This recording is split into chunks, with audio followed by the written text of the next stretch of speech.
I was gone for 7 minutes.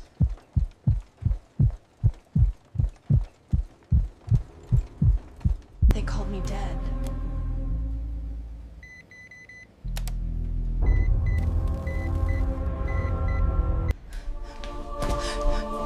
Her scream. Then I woke in light.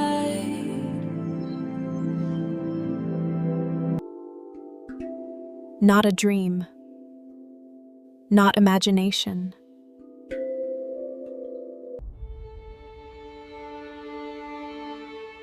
A presence. Pure love. And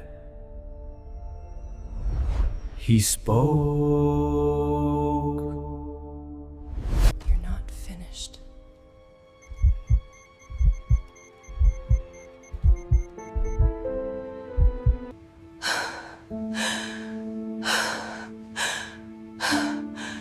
I came back to life. Everything felt louder, fuller. Then I knew my life changed. I had a story to tell.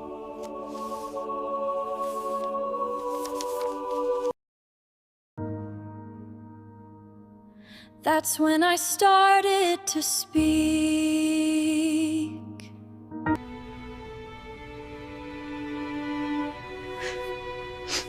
Not just mine anymore.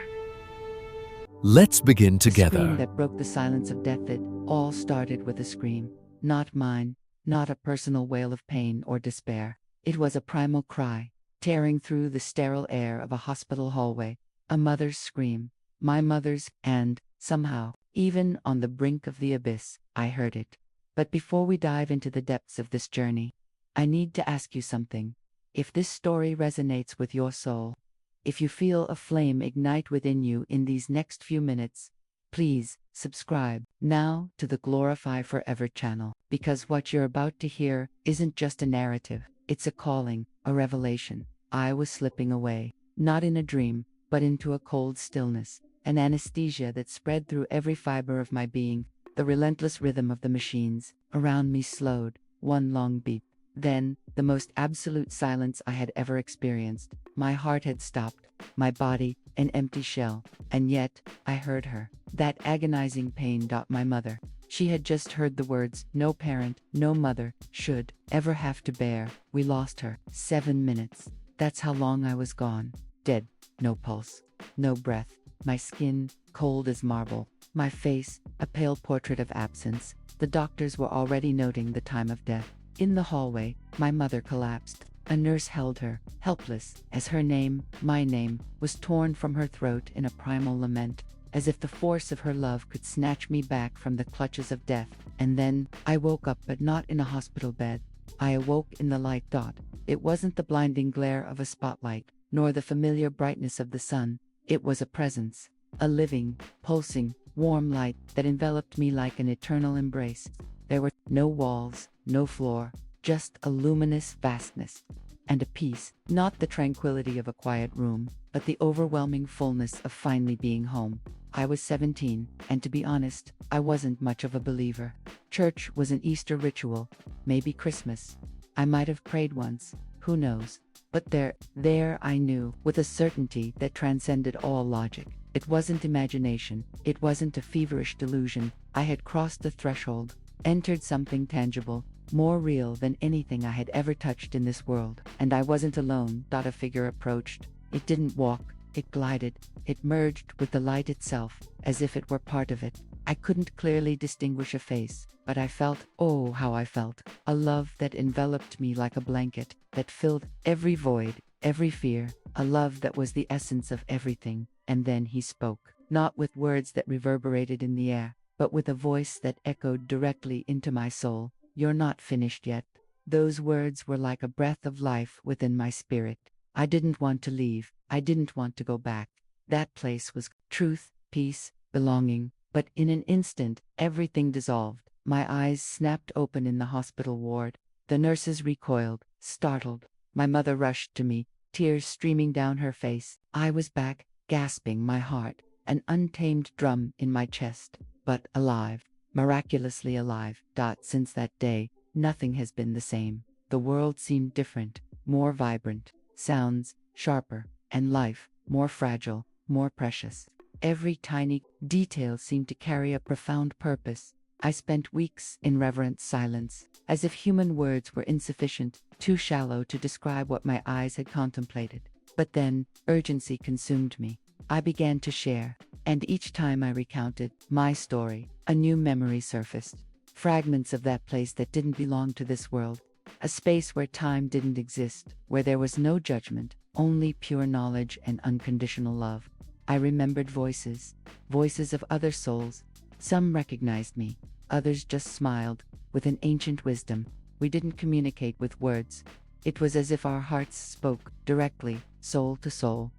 I recalled the garden, not like earthly gardens, but a garden where flowers sang, where light danced in perfect harmony with the wind, where every leaf radiated life and glory.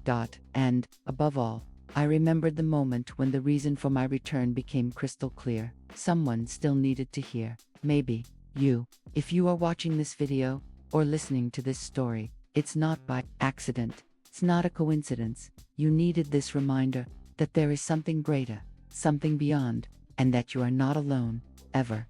I began to change, from the inside out. I stopped running from other people's pain. I started listening more deeply, to hug with more presence, with all my soul, to speak less and love more. Because I understood, eternity doesn't begin when we die. It begins when we wake up, and I woke up. For the first time, I felt my life had a purpose. It wasn't about fame. It wasn't about material success. It was about purpose. I was saved to be a witness. I was sent back to speak, to comfort, to inspire. One silent night, in prayer, I heard that voice again, clear, unmistakable, resounding in my mind. Don't waste the time I've given you. So I began to write, to record, to visit hospitals, schools, churches, and in each place, a new story connected to mine, weaving a tapestry of hope. A mother who had lost her child, a young man on the verge of giving up, with empty eyes, a pastor who, paradoxically, had lost his faith.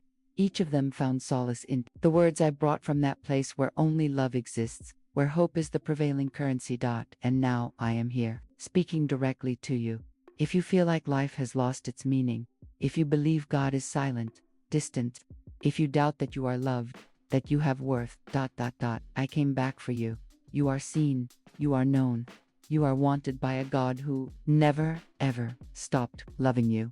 And if any part of this story touched your heart, please don't leave without subscribing to Glorify Forever, because there is so much more to share. And perhaps the next story will be yours, a testimony that lights the way for others. What I saw, what I felt, what transformed me, all of it was real, more real than anything I have ever touched with my hands here, more vivid than the air I breathe. And it exists now, waiting for you. So, live differently, love more deeply, forgive quickly, and never ever forget, you belong to heaven, and heaven is waiting for you. Subscribe now, because your journey doesn't end here, it's only just beginning. The urgency of the call and the ministry of presence since that fateful day in the hospital, something inside me has never rested. It was as if a spark, once almost imperceptible, had become an inextinguishable flame, and it burned with a purpose I was still trying to fully comprehend. The quietude of my pre-death existence was replaced by an urgency, an unwavering conviction that there was work to be done, a message to be delivered. I began waking up, inexplicably, at 3 a.m. It wasn't insomnia, nor nightmares. It was always the same sensation, the same phrase echoing in my heart, a silent but powerful melody. Speak to them. Who, God? I would ask in silence, looking at the dark ceiling, as the stars twinkled outside, but there were no names, just faces. Faces I didn't even know existed. The lonely neighbor I barely greeted, a woman in the grocery store line with a tired look, a bus driver who wouldn't lift his eyes, as if the weight of the world was on his shoulders, and I went, driven by a force that wasn't my own, sometimes, just with a gentle smile. other times with words I didn't fully understand until I uttered them, and tears would come. They always came, not tears of sadness, but of recognition, liberation, healing. I was touching souls with something that didn't belong to me. It was his, it was the essence of the love I had felt in the light, channeled through me. I was just a vessel, a messenger. I vividly remember one time I found a young woman on a park bench. She was crying softly, almost imperceptibly, amidst the city's hum, as if she wanted to dissolve into the landscape. I sat next to her and remained silent, respecting her space of grief. Minutes passed, which felt like an eternity, until I finally asked, my voice soft, almost a whisper, "Have you ever heard of someone who died for 7 minutes?" She looked up, still teary-eyed, and shook her head, her hair falling over her face. Her gaze carried a mix of curiosity and resignation. "I died, and I came back. And if I came back, it was for you." In that instant, the barrier the young woman had built around her heart shattered. She broke down in tears, not of despair, but of profound relief, as if a mountain had been lifted from her shoulders. And that day, on that park bench, she chose to live again. She chose hope. This has been my calling, my ministry, my life after life. Not a call to traditional pulpits, but an invitation to human encounter, to vulnerability, to sharing the deepest truth I have known. I traveled to different states, guided by an internal compass that pointed to souls in need. I met people immersed in despair, in paralyzing doubt, in grief that seemed endless. In every glance, in every handshake, I recognized something sacred, the image of the one who sent me back. A divine spark, sometimes obscured, but never extinguished, and something became increasingly clear over time. I didn't go to eternity just to be comforted. I went to bring a message, an urgent, living, burning message that needed to be echoed in every corner of this world. God is real, more real than the air we breathe, more present than the beat of our own hearts. Heaven is real. It's not a distant utopia, but a reality that awaits us, a promise that transcends time, and, above all, His love is stronger than death, stronger than pain, than fear, than any adversity we may face. If you think you've made too many mistakes, that you're too far gone to be reached, that you're not worthy of love or forgiveness, you are exactly the person He wants to reach right now. Eternity showed me that no one is invisible in the eyes of the Creator. No one is without worth, no matter how broken or lost a life may seem. And there is no pain He cannot transform into hope, into redemption, into a new chance. So, before we finish, I want you to do something simple, yet profoundly powerful. Close your eyes for a moment, take a deep breath, allowing the air to fill your lungs and calm your mind. And aloud or in your heart, say, "God, I'm listening, speak to me." And wait. Heaven responds, always, perhaps not in the way you expect, with angels or heavenly trumpets, but with a peace you won't be able to explain, that will envelop your soul like an embrace, with a love you haven't felt in a long time, that will warm your spirit, with a presence, an unshakable certainty that you are not alone. And that's where it all begins, the journey that doesn't end here, in this world, that didn't end in the hospital, in that moment of despair, that doesn't conclude in pain or doubt, because true life begins when we understand that we are here for something more, for a deeper connection, for a purpose greater than ourselves. You are here for more, and if you want to walk this path with me, if you want to continue hearing stories that ignite faith and hope amidst the shadows, this channel exists for that. To be a beacon, glorified forever, is not just a name, it's my most sacred commitment to God, to you, who hears me now, to the eternity that awaits us. So I'll see you in the next video, in the next story, in the next awakened soul, and always, glorify forever.